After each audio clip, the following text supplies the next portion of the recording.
International criminal law is still very much in its embryonic stages, and given the terrible state of human rights and the rampant perpetration of horrors beyond description, it is essential that this particular field of law grows and can bring to justice high-level perpetrators in governments, militaries, and industries who would have otherwise escaped the reach of justice. To ensure the growth of this field, it is necessary that justice is done and international criminal law is not used by private actors to further their political gain while brushing off the due process of law and the principles that render legitimacy to the law. The trial of Saddam Hussein, the former dictator of Iraq, was mired in such controversy. The Human Rights Watch, Amnesty International, and the then Secretary General of the United Nations, Kofi Annan, along with the High Commissioner for Human Rights, were among those who condemned the irresponsible flouting of the principles of justice at the trials before the Iraqi Special Tribunal from 2005 to 2006. This video seeks to discuss the context of the trial, the law at the tribunals, and consequently hopes to better understand why these trials have drawn criticism from law authorities across the spectrum.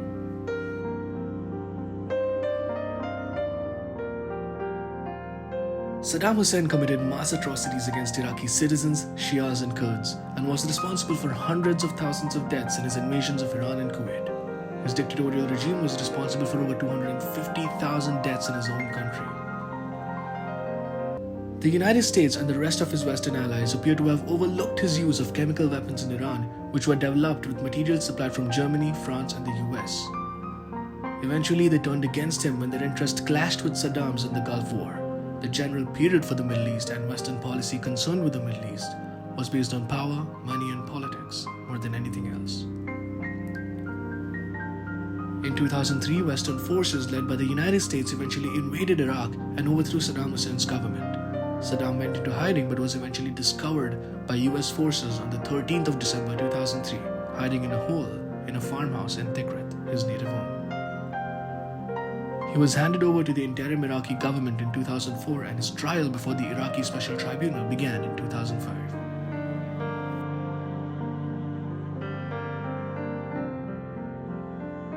The Iraqi Special Tribunal was created statutorily by the Coalition Provisional Authority, which was the interim government of Iraq established after the fall of Baghdad, which marked the end of Saddam Hussein's rule. It is important to note that the Coalition Provisional Authority, or the interim government that created this court, was not an Iraqi domestic or sovereign body. It was controlled politically and bureaucratically by the United States of America. Thus, the court, the Iraqi Special Tribunal, could not be a properly constituted non-political military court as mandated in Article 66 of the 4th Geneva Convention. The court was neither governed by any UN regulation or by the International Criminal Court. Essentially, it was founded by the United States of America with an initial budget of $75 million and consequently run under the guise of an Iraqi domestic tribunal with international overtones.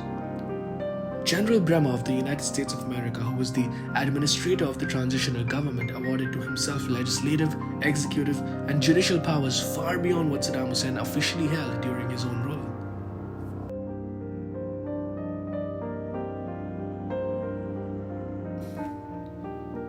The legitimacy of the court is challenged first on the grounds that the occupation of Iraq by the United States and its allies was illegal and in violation of Article 2, subsection 4 of the Charter of the UNO.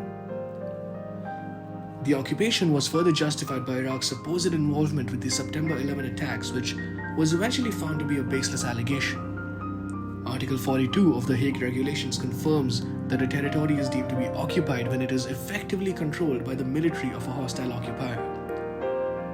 Hence, neither was the transitional government in Iraq free from the actual control of US authorities, nor does the international criminal law community consider its actions independent, despite the Iraqi faces of the government and the judiciary. There were also several issues that cropped up with the legal procedure outside of court. A telling commentary on the trials by Sabah al-Mukhtar details that the defense was denied access to documents and evidence during the investigative phases, and transcripts of the tribunal were unavailable to them despite numerous requests. Saddam's access to his lawyers was largely limited, and witnesses for the defense who have since fled Iraq claim to have been beaten until they agreed to alter their statements. The judges were vetted by the US authorities and allegedly sifted based on their political leanings. The court even refused to rule on certain defense contentions regarding conflicts of interest in the bench. No private meetings were allowed between Saddam and his defense counsel, and recordings were vetted by US authorities. Often, they were interviewed by US officials whose identities were never disclosed to the interviewees. The judges who did make it to the bench were seen to be largely partial, one of them even proffering the death sentence in an interview for a 2005 documentary for Art France, much before the close of the trial. The Regime Crimes Liaison Office, or the RCLO, was established by the United States of America to guide the court on matters of international law. Their involvement, however, has been described as that of an executive authority by a judge of the tribunal and as stage management by the Human Rights Watch.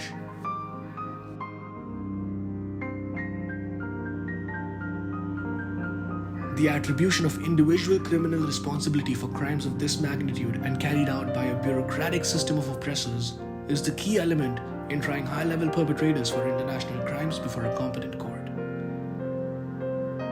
The two elements necessary to attribute individual criminal responsibility include first, the establishment of the responsibility of the system for the atrocious crimes committed, which is rather easy given the scale of the crimes and the mountains of evidence available to prove their occurrence.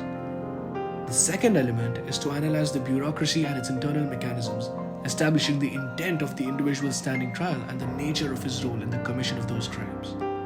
Here, the Human Rights Watch noted that the authority wielded by numerous other security and political forces and their activities were ignored. It further observed that the violations of human rights traditions by these forces, their own internal mechanisms, and those of other political and legal institutions involved were ignored as well.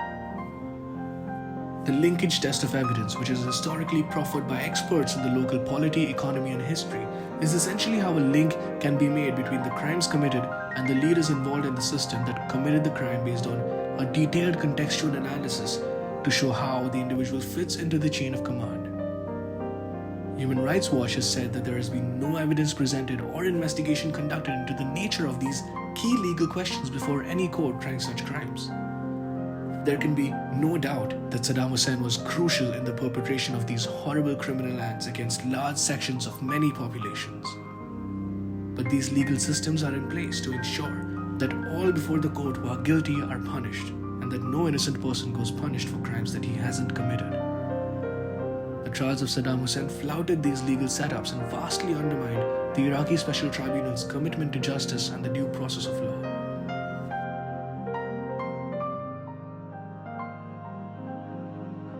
War is complex, and often it is difficult to allocate individual responsibility for crimes that involve entire systems and bureaucracies.